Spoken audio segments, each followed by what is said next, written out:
दुनिया ने क्या जाना क्या समझा हमें खबर नहीं। हमारा अनुभव कहता हनुमान जी जैसा दाता न हुआ है न हो सकता है। हनुमान जी जैसा भगवान हुआ है। मेरे माई बाप हमारा कोई प्रदर्शन का विषय नहीं है। हम तो राजनेता नहीं है, तो हमें तो चुनाव भी नहीं लड़ना है कि बेटियों का विवाह करा करके हमें चुनाव लड़ना है, या हमें वोट चाहिए, या दुनिया को दिखाना चाहते हैं। हमारा उद्देश्य सिर्फ भारत में यह है कि भारत में जितने मठ मंदिर हैं वो भी अगर इन बेटियों के विवाह का संकल्प ले ले तो भारत की आधी गरीबी कम हो जाएगी। ये तय, ये बात शायद दुनिया का कोई व्यक्ति ना बोले।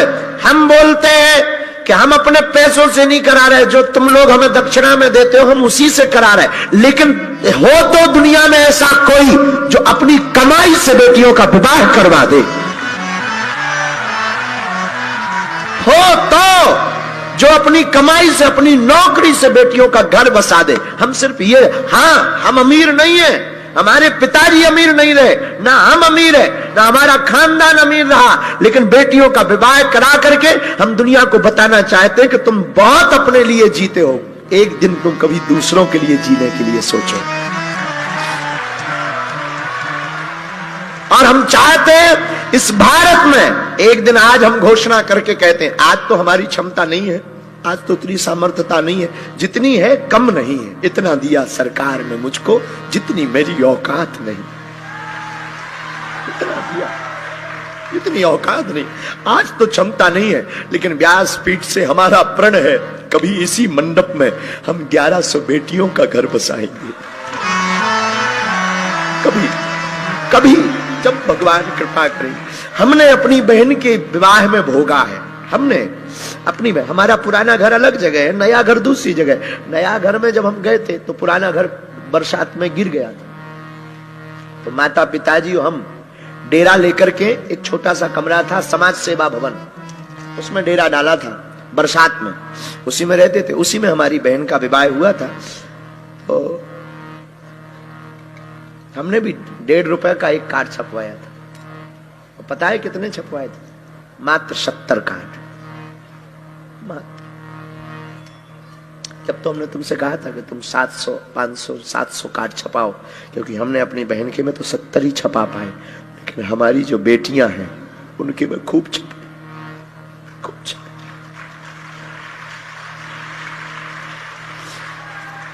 हम तो अपनी बहन के विवाह में व्यवस्था नहीं कर पाए, तैयारी नहीं कर पाए, लेकिन अब हम भारत के किसी भी भाई की आंखों में आंसू नहीं देखना चाहते।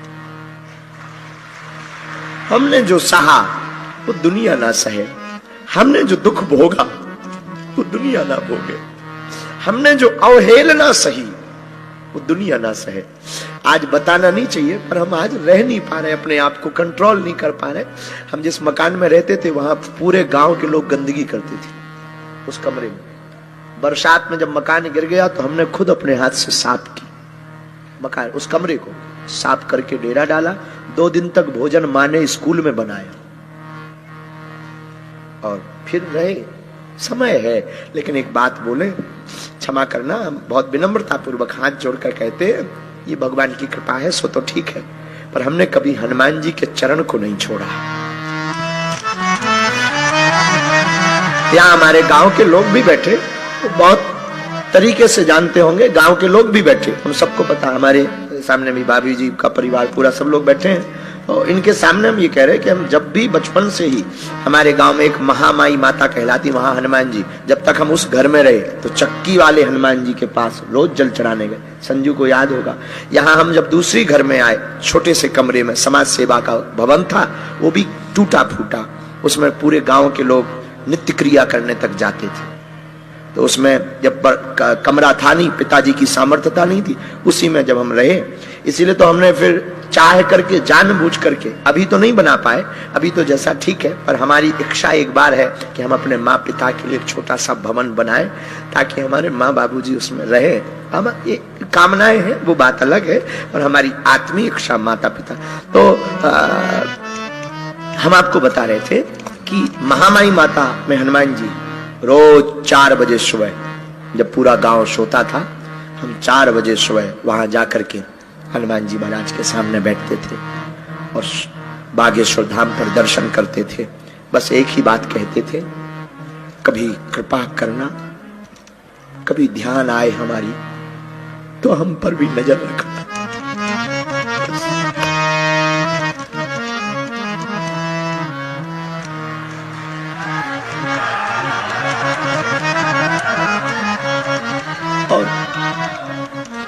और उनको ध्यान आई, उनको ध्यान आई, उनको ध्यान आई, उनको खबर आई, उन्होंने देखा और देखा और बैठा दिया, ले बना परचा,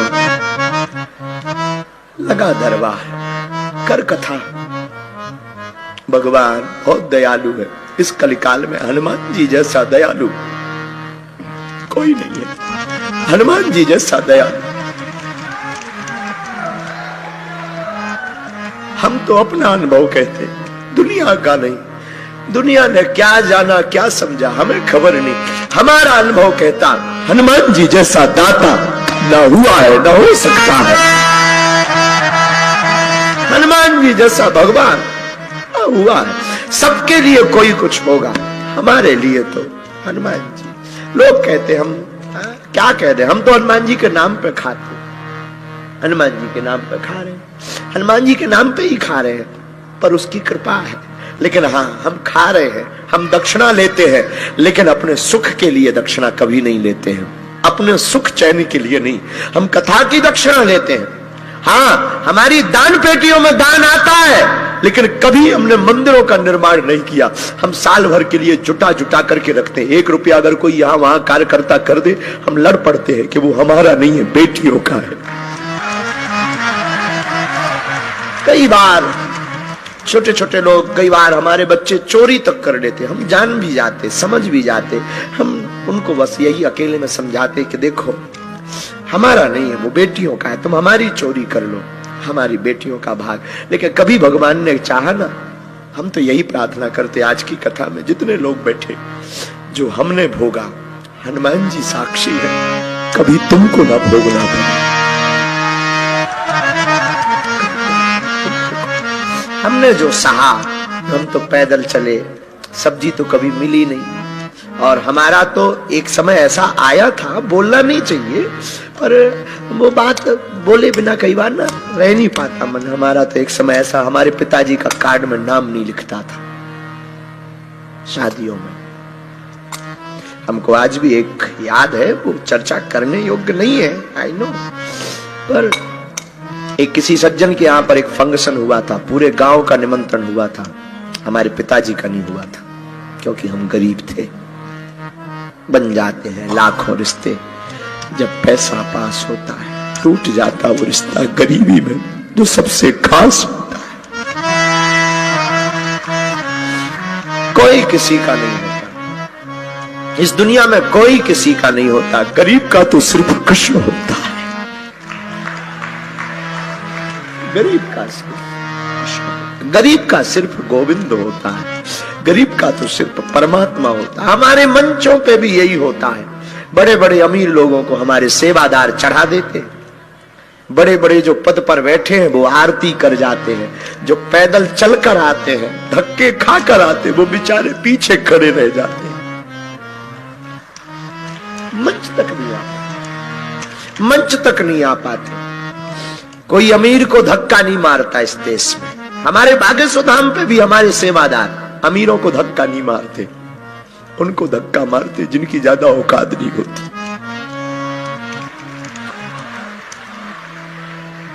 पर क्या करें, हमारी भी मजबूरी है, किसको हटा दें, किसको भगा दें। लेकिन हम कोशिश करते हैं सदा, जब तक जिएंगे कोशिश करेंगे हमारे द्वार से कोई गरीब चला ना जाए। जिसका कोई नहीं है उसके लिए हम कोशिश करें। भगवान से हम प्रार्थना करते हैं हमारी मति ठीक बनी रहे। साधु बनना तो सरल है, प्रसिद्धि पाना सरल है, पर प्रसिद्धि को बनाए रखना बहुत कठिन है। साधु बने रहना बहुत कठिन है। इस रास्ते में बहुत जंजाल है। कोई हमसे पूछेगा कभी कि मुझे दरबार लगाना है, तो हम उसको यही कहेंगे कि दरबार तो लगाना, कभी भीड़ मत जुटाना। इसमें बहुत कंकड़ है, इसमें फिसलने के बहुत रास्ते हैं, इसमें गिरने के बहुत मौके हैं, हर दिन गिर सकता है। कोई साधु कितना भी बड़ा हो, उसे स्त्री चरित्र और गंदी राजनीति और 2 नंबर का रुपया जमीन में गाड़ देगा।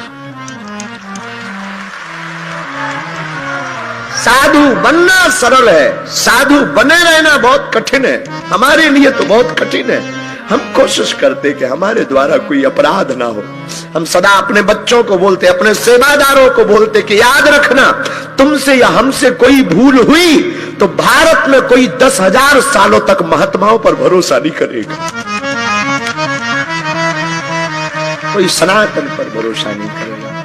खैर हनुमान जी, मेरे प्रिय आत्मीय जन, हम तुमसे इस अपनी आप बीती बता करके तुमको हम बहुत इमोशनल नहीं करना चाहते। अपनी आप बीती हमें याद आ गई।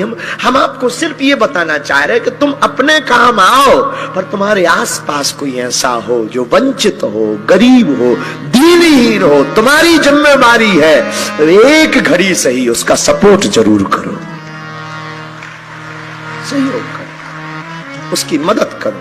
हमारे पास भी रहने वालों से हम बहुत हाथ जोड़ करके और बहुत वंदन भाव से प्रणाम करके कहते हैं कि तुम अमीरों का सपोर्ट बहुत लगाते हो, तुम्हारे में खून हो तो कभी उनका सपोर्ट लगाना जो वास्तविक परेशान हो।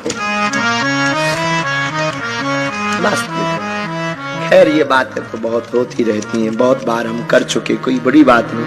सुदामा जी के जीवन में, सुदामा गरीब नहीं है क्योंकि सुदामा जी के पास गोविंद है।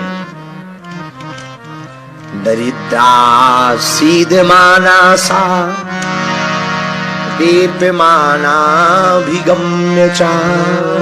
सुशीला दरिद्र है, सुशीला दरिद्र है।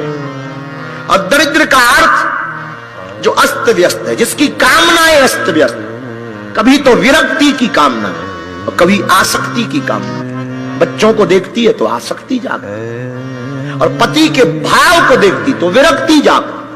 हम लोग किसी के घर जाते हैं तो कहते हैं उसके सामान को बिखरा हुआ देखकर बड़े दरिद्री हो, पर दरिद्री का अर्थ गरीब नहीं होता, जो अस्त व्यस्त है।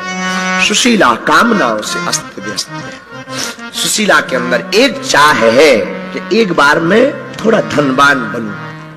सुदामा की चाह नहीं है। क्यों? कृष्णस्यासीत सखा कश्चिद ब्राह्मणो ब्रह्मवित्तमान् विरक्तेन्द्रियार्थेषु प्रशान्तात्मा जितेन्द्रिया। सुदामा जी तो विरक्त, ब्राह्मण भी है, ब्रह्मवित्तमा भी है, ब्रह्म को जान चुके। और जो ब्रह्म को जान जाता है वो फिर आसक्ति की तरफ नहीं भागता। जो अनुराग को जान जाता वो फिर राग में नहीं फंसता, अनुराग में फंसता, वो फिर वैराग्य में जाता है, वैराग्य की धारणा में जीता है। मेरे आत्मियों, मेरे प्रियजनों, हम आपको कहें सुदामा गरीब नहीं है। और एक बात, गरीब का सिर्फ गोविंद होता है। फिर बोलते हैं गरीब का सिर्फ गोविंद होता है, सिर्फ गोविंद होता है। लेकिन भगवान कृष्ण के इतिहास में और जीवन में अगर कोई हमसे पूछे, बहुत मिले होंगे भगवान कृष्ण को, सुदामा जैसा नहीं मिला होगा। बहुत मिले होंगे, श्री दामा मिला, मधुमंगल मिला, उद्धव मिले, अक्रूर मिले, पर भगवान कृष्ण की कथा में भूतो ना भविष्यति, ना भूत में ना भविष्य में सुदामा जैसा ना मित्र हो सकता है, ना हुआ है, ना कभी होगा। सुदामा साधारण जिसमें इतनी उपाधियां हो, विरक्तेन्द्रियार्थेषु प्रसन्नात्मा जितेन्द्रिया, जितेन्द्रिय हो, ऐसा मित्र भला कौन हो सकता? कहां ऐसा मित्र होगा कि जिसका मित्र राजा बन गया हो, अब वो धन्यवाद देने तक न गया। बन गए राजा तो बन गए, हमारी चाह नहीं है तुम्हें राजा देखने की, हमारी चाह तो मित्रता बरकरार रहे। इतना त्यागी मित्र, वरना हमारे जमाने में, इस जमाने में किसी मित्र का कोई विधायक बन जाए तो वो फोटो खिंचाने से नहीं चूकता, पर सुदामा को देखो, मित्र राजा बन गया।